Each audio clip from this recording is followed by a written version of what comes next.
नमस्कार, मी सुहास कदम, राष्ट्रवादी काँग्रेस पार्टी सोलापूर युवक अध्यक्ष, एक अजितदादाचा कार्यकर्ता म्हणून मी राज्याच्या मुख्यमंत्र्यांना हात जोडून विनंती करत आहे. कुरुल जिल्हा परिषद गटामध्ये ठीक आहे, आज निवडणूक प्रक्रिया जिल्हा परिषदेची जी पार पडली त्या ठिकाणी सोलापूर जिल्ह्याची निवडणूक यंत्रणा कशा पद्धतीने कुचकामी करत आहे, कशा पद्धतीने मतपेटीची म्हणजे ईव्हीएम मशीनची चोरी करत आहे, ह्याच्या बाबतीमध्ये आज सोलापूर जिल्ह्याचे जिल्हा अध्यक्ष सन्माननीय उमेशदादा पाटील त्या ठिकाणी आपले निवडणूक अधिकारी कशा पद्धतीने खाजगी वाहनामध्ये ईव्हीएम मशीन घेऊन जात आहेत असा प्रकार त्या ठिकाणी घडला आणि ते प्रत्यक्षामध्ये ही ईव्हीएम मशीन चोरीचा प्रकार सन्माननीय उमेशदादा पाटील यांनी आज संपूर्ण महाराष्ट्रामध्ये नव्हे तर देशामध्ये कशा पद्धतीने यंत्रणा हाताशी पकडून जिल्हा परिषद गटातील जे काही भारतीय जनता पार्टीचे उमेदवार असतील, हे काही सगळे दरोडेखोर असतील, कशा पद्धतीने अख्खा भारतीय जनता पार्टीला बदनाम करण्याचं काम करत आहेत, आज यातून दिसून येतं. माननीय सन्माननीय मुख्यमंत्र्यांना माझी विनंती आहे, हा जो प्रकार घडलेला आहे तो आपण गांभीर्याने घेतला गेला पाहिजे. तुम्ही कशा पद्धतीने लोकांच्या मतांची चोरी करताय, हा प्रकार अत्यंत निंदनीय आहे. अशा काही भुरट्या लोकांमुळं भारतीय जनता पार्टी हे देशामध्ये सर्वात मोठा पक्ष, नंबर 1चा पक्ष म्हणून आज या ठिकाणी संपूर्ण देशामध्ये जगामध्ये आज तुमचं नाव आहे. परंतु अशा काही भुरट्या लोकांमुळं अख्खा पक्ष बदनाम होत आहे. म्हणून माझी सन्माननीय मुख्यमंत्री देवेंद्रजी फडणवीस साहेब असतील, सन्माननीय राज्याचे उपमुख्यमंत्री सन्माननीय एकनाथभाईजी शिंदे साहेब असतील आणि आदरणीय आमच्या वहिनी सन्माननीय सुनेत्रा वहिनी असतील, मला तुम्हाला एक हात जोडून विनंती करायची आहे की सन्माननीय विशेषतः म्हणजे देवेंद्र फडणवीस साहेबांना, साहेब ह्या सोलापूर शहरामध्ये आणि जिल्ह्यामध्ये कशा पद्धतीने आज ईव्हीएम मशीनच्या बाबतीमध्ये घोळ करण्याचा प्रकार आज ठिकाणी घडला आणि तो हाणून पाडण्याचं काम सन्माननीय उमेशदादा पाटील यांनी केलेलं आहे.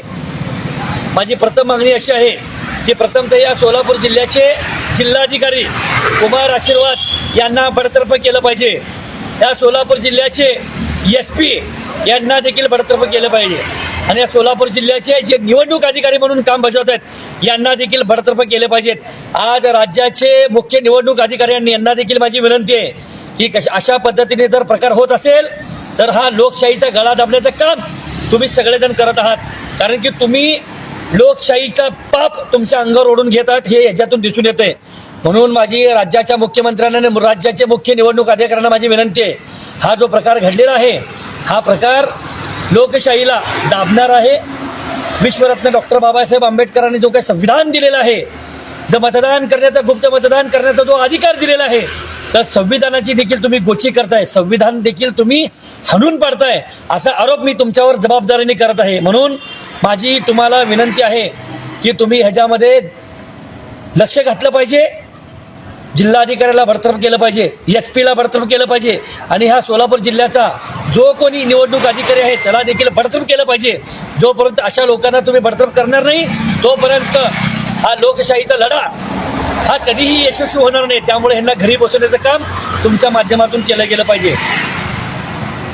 आज कुरुल जिल्हा परिषद गटामध्ये ह्या सोलापूर जिल्ह्याचे पालकमंत्री असतील, तिथले भारतीय जनता पार्टीचे उमेदवार असतील, या सगळ्यांनी अशा पद्धतीनं कृत्य करण्याचं काम ह्याने केलेलं आहे. म्हणून मी जबाबदारीने सांगतोय, ह्याला जबाबदार ह्या सोलापूर जिल्ह्याचा पालकमंत्री पण आहे. ह्या पालकमंत्र्याला देखील वटणीवर आणण्याचं काम येणाऱ्या काळामध्ये राष्ट्रवादी काँग्रेस पार्टी या सोलापूर शहरामध्ये आणि जिल्ह्यामध्ये ज्या पद्धतीने लोकशाहीचा गळा दाबण्याचं काम ह्या पालकमंत्र्यांच्या माध्यमातून होत आहे, ह्या जिल्हाधिकाऱ्याच्या माध्यमातून होत आहे आणि ह्या SP च्या माध्यमातून होत आहे आणि निवडणूक अधिकाऱ्याच्या माध्यमातून होत आहे. तर अशा लोकांना धडा शिकवल्याशिवाय ह्या सोलापूर शहराची आणि जिल्ह्यातली जनता शांत बसणार नाही. मी तुम्हाला अजून एकदा विनंती करतोय सन्माननीय मुख्यमंत्री साहेब, कारण की जोपर्यंत असा अन्याय, जोपर्यंत तुम्ही राज्याचे एक कर्तव्यदक्ष मुख्यमंत्री आहात, अभ्यासू मुख्यमंत्री आहात, म्हणून तुम्ही हा लढा हाणून पाडला पाहिजे.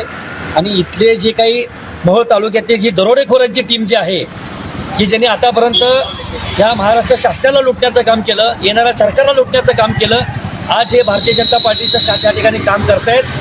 माझा तुम्हाला आरोप नाही. आरोप म्हणजे मला तुम्हाला एकच सांगायचं आहे की अशा लोकांमुळं तुमचा अख्खा पक्ष बदनाम झाल्याशिवाय राहणार नाही. म्हणून येणाऱ्या काळामध्ये ह्याच्यामध्ये सुसंगता आली पाहिजे आणि माझी विनंती आहे की आपण ह्या बाबतीमध्ये लक्ष घालून या ठिकाणी लोकशाही अबाधित ठेवण्यासाठी राज्याच्या मुख्यमंत्र्यांनी काम केलं पाहिजे अशी माझी तुम्हाला विनंती आहे.